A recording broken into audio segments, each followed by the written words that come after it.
Can improving our sleep help with the most common and most disabling symptom of MS? Yes, it can. Fatigue is reported as the #1 most troubling symptom of MS, and a good night's sleep can help with many other symptoms too. Today, we're going to dive deep into this topic, and I'm going to share tips to help us all sleep better. Hello, my dear friends, and welcome. My name is Vickie Hadge, and this is Even So, It Is Well. Last week, I talked about managing symptoms with exercise, and the week before, I talked about how our diets can help us with symptoms, and I'll put links to those above and in the description below if you would like to check them out. This week is all about sleep. Fatigue is often reported as the most common and most disabling symptom of MS, and it's one of the most often cited reasons for people with MS for leaving the workforce and retiring early. Raise your hand if you have MS fatigue. Anyone? Yeah, me too. Sleep, or the lack thereof, plays a major role in MS. In this paper published earlier this year about sleep disturbances, disability, and quality of life, which I will link below, they report that people with MS have sleep disturbances that are 4 times higher than the general population. And 66.45% of MS patients had insomnia, and 41.45% presented with daytime sleepiness. There are 2.8 million people with MS worldwide, so over 1.8 million have insomnia, and over 1.1 million are sleepy each day. That's not cool. We need to work on this.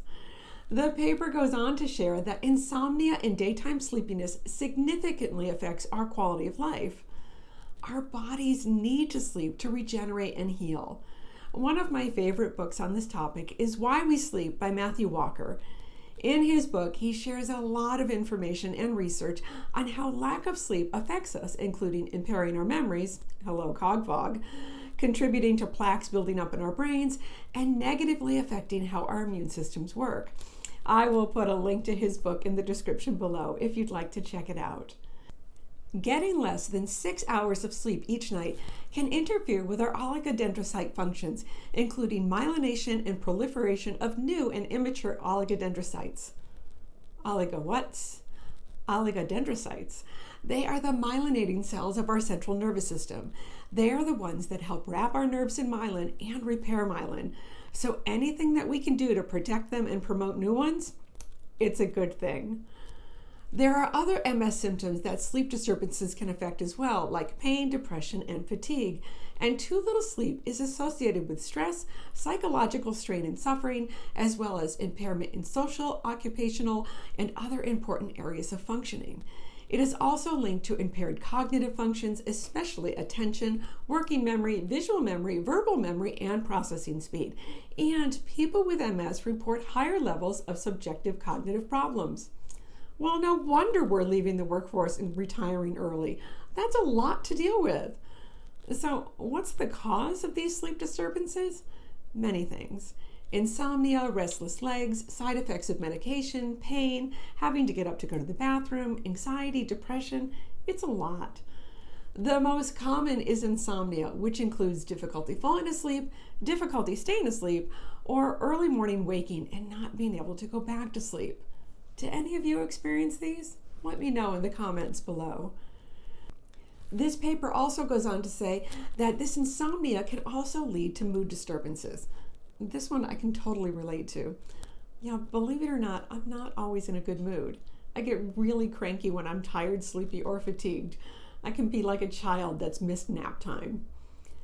Our quality of life can take a big hit too.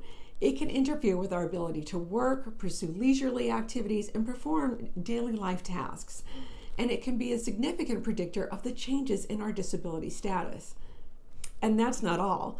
Because we're not sleeping well, we're at an increased risk for heart disease, obesity, and diabetes. And it's suggested that sleep disturbances might trigger an acute MS exacerbation.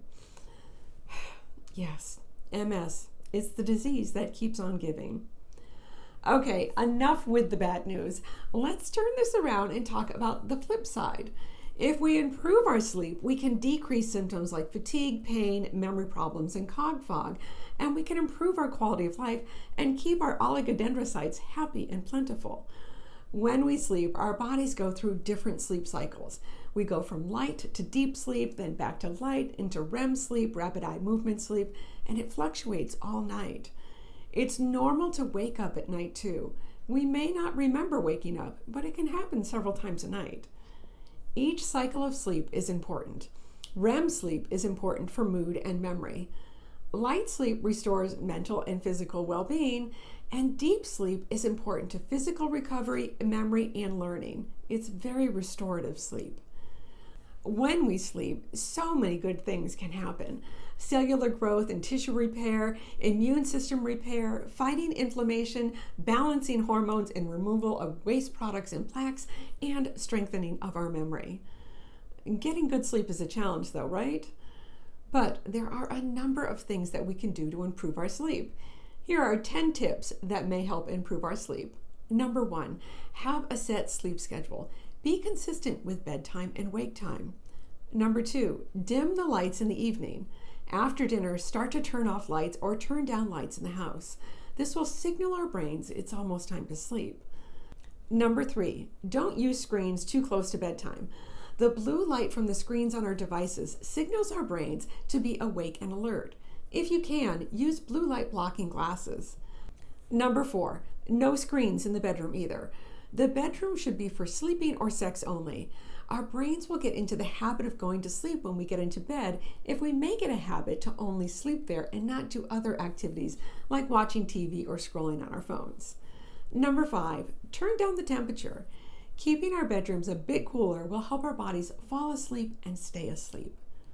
Number 6, don't eat too close to bedtime. If our bodies are busy digesting a lot of food, it will interfere with our sleep. Number 7, try to do calming activities in the evenings, such as meditation or stretching or gentle yoga. One of my favorite yoga poses is legs up the wall. Doing this pose for a few minutes before bed can be very helpful to falling asleep. Number 8, exercising during the day can help with sleep as well. It's important to have a regular exercise routine to help us sleep. Just don't do it too close to bedtime. Number 9, stay hydrated. I know this sounds counterintuitive, but if we get dehydrated, our urine can become concentrated and irritate our bladder. And an irritable bladder will want to get up and empty more frequently. I wouldn't recommend downing a big glass of water right before bed, but make sure you're drinking consistently throughout the day. Maybe stop drinking a few hours before bed. And lastly, number 10, talk with your doctor or your naturopathic doctor if you're having issues with spasms, restless legs, or your bladder. There may be medications or supplements that can help. I take a muscle relaxer called baclofen each night at bedtime to help settle down my left leg so I can sleep more soundly. Getting good sleep has so many benefits, and it can definitely help us manage our symptoms. Do you have tips to share that help you sleep? Please put them in the comments below. Living with MS can be a challenge for sure, but there's so many things that we can do to help our symptoms and help manage them with our diets and lifestyles. I hope these tips and videos help you to live well with your MS. Thank you so much for joining me today. If you'd like more tips on living well with MS using diet and lifestyle changes, sign up for my newsletter using the link below. And if you like this video, please give it a thumbs up, the like icon under the video. And please make sure you're subscribed and hit the notification bell so you don't miss any upcoming videos. Until next time, be well.